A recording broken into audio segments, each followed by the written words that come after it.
How is he saying you're going to do it? He said I will have to firstly read into English, and then after that I'll have to interpret it into IsiZulu. Okay, all right, fine.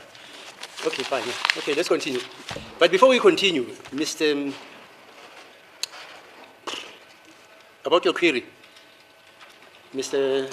Ngumalo and Mr. Mnisine, you were worried about what official status does the fact that allegedly your clients said they were arrested, at the time they were arrested, they were at what?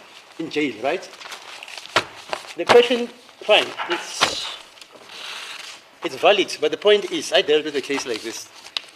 It was dealing with these boys of ISIS, they trained in Syria.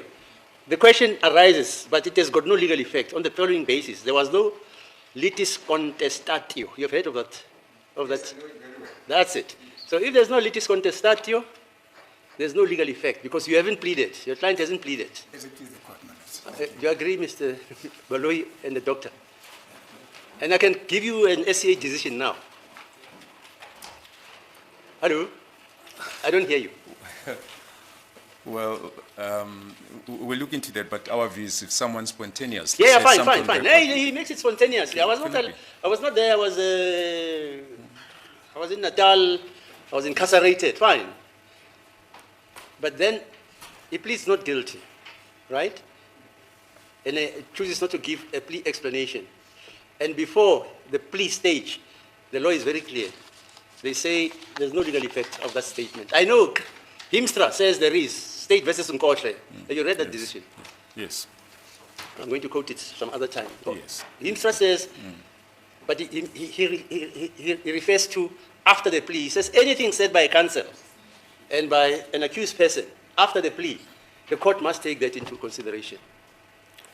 Yes, that might be so, but yeah. We suppose nothing debars a cross-examiner to nothing. On that aspect. Nothing, yeah. Yes. Nothing, yeah. But I'm just saying, whole point. There's no legal effect yes. on the basis that you can attribute guilt to a person who is not saying anything under oath, having pleaded. Yes. If he has pleaded, that's different. Okay, fine. Yeah, you heard me. But just before we proceed, my lord, we informed that this morning, when accused number 4 was being transported to court, the vehicle wherein he was being transported was involved in a collision at the corners of Khosi Mampuru and Nanazita streets. His counsel says he's fine to proceed for today, but correctional services indicated that their normal procedure is if there's such an accident that the prisoner must be taken for medical examination. And that entails accused number 4 is incarcerated at Leeuwkop. Yeah. That entails him being driven back to Leeuwkop to be booked out and then taken to a medical facility. We just thought we should bring it to the attention of the court. Does it claim or allege that he was not injured? Well, that's what he say. He was unscathed. But yeah, as I say, correctional services officials say in terms of their rules. Yeah, their rules, fine. They have, such a person must undergo medical fine, you're right. And we know that in any collision, there might be whiplashes which manifest at the later stage. So perhaps ex abundante cautela, it might be wise to have him subjected to medical examination. I'm in your hands. So what do you suggest? We adjourn. I think it's a call that must be made by Advocate Numa. No. In terms of the law, that is the position. But the law is very funny. You can waive the law.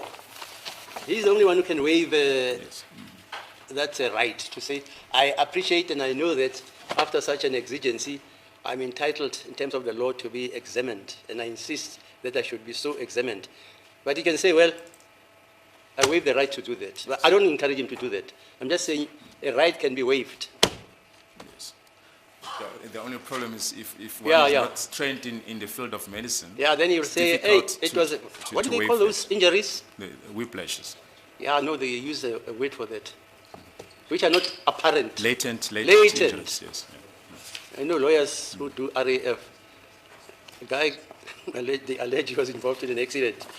After 6 years, they say, this guy, he can't even stretch his hand. Yes. So what do we do? Who's the counsel for Mr. What do we do? He says it's fine, my lord, but I think one has to be cautious because, something might happen, he might feel well, but later on, only to find that... How was the accident? Severe. No, Are they saying they're going to severe. investigate the accident? No. Nobody's talking about that. No, it was not a serious accident because only the front part of the van was damaged, the bumper. But he Is it? says he's fine. I wouldn't encourage my lord No. that He must formally waive his rights. Otherwise, I'll be said to be not compliant with the law. So I'm in your hands. Let me approach him for the last Yeah, time. fine. Thank you. Fine. But in the meantime, we can go on with the interpretation. And after that, our colleague there can decide whether he wants to be examined immediately or not.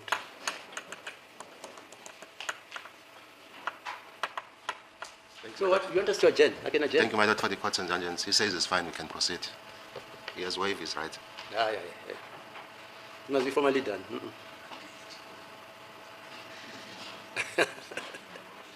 I remember what one of your colleagues said. They haven't told us about our rights on the 27th of July. You remember that statement? Yes, indeed. Abasitshelanga amalungelo ethu mana nabo bathi basibopha. So what do you want to do, sir? Me, I'm in your hands. If you say he wants a day to be attended to and be given a medical certificate to say nothing wrong with him, fine. We My can lord, adjourn. I've just indicated that he says we can proceed, it's fine. Sir, are you sure? Bafokothi nesiqiniseko sokuthi ngempempeleni sakho singaqhuba ngohlelo lwanamuhla. Yes, my lord. And I you am fine. appreciate you've got the rights not to continue, but to insist that you must be taken to a medical attendant.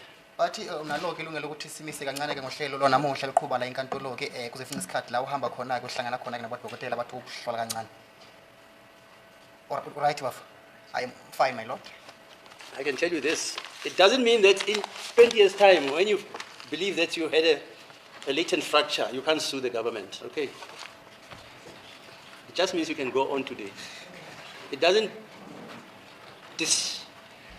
extinguish your claim, because you're not extinguishing your claim. You're basically saying you are able to go on because at the state at which you are, physically you think you are able to go on. Okay, does he understand that? Just explain.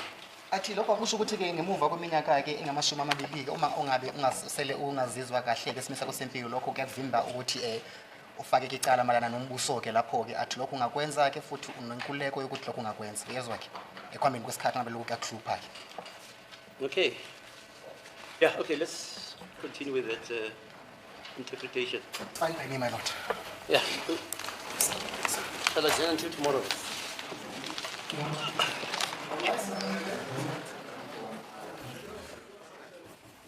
Yes.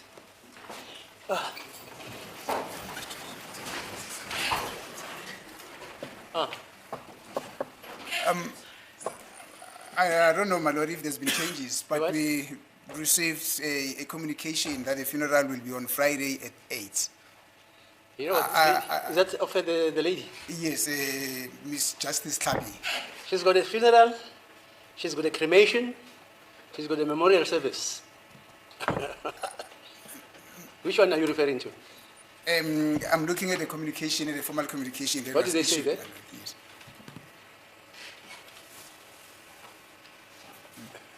Is that what you have? So what does it say, yours?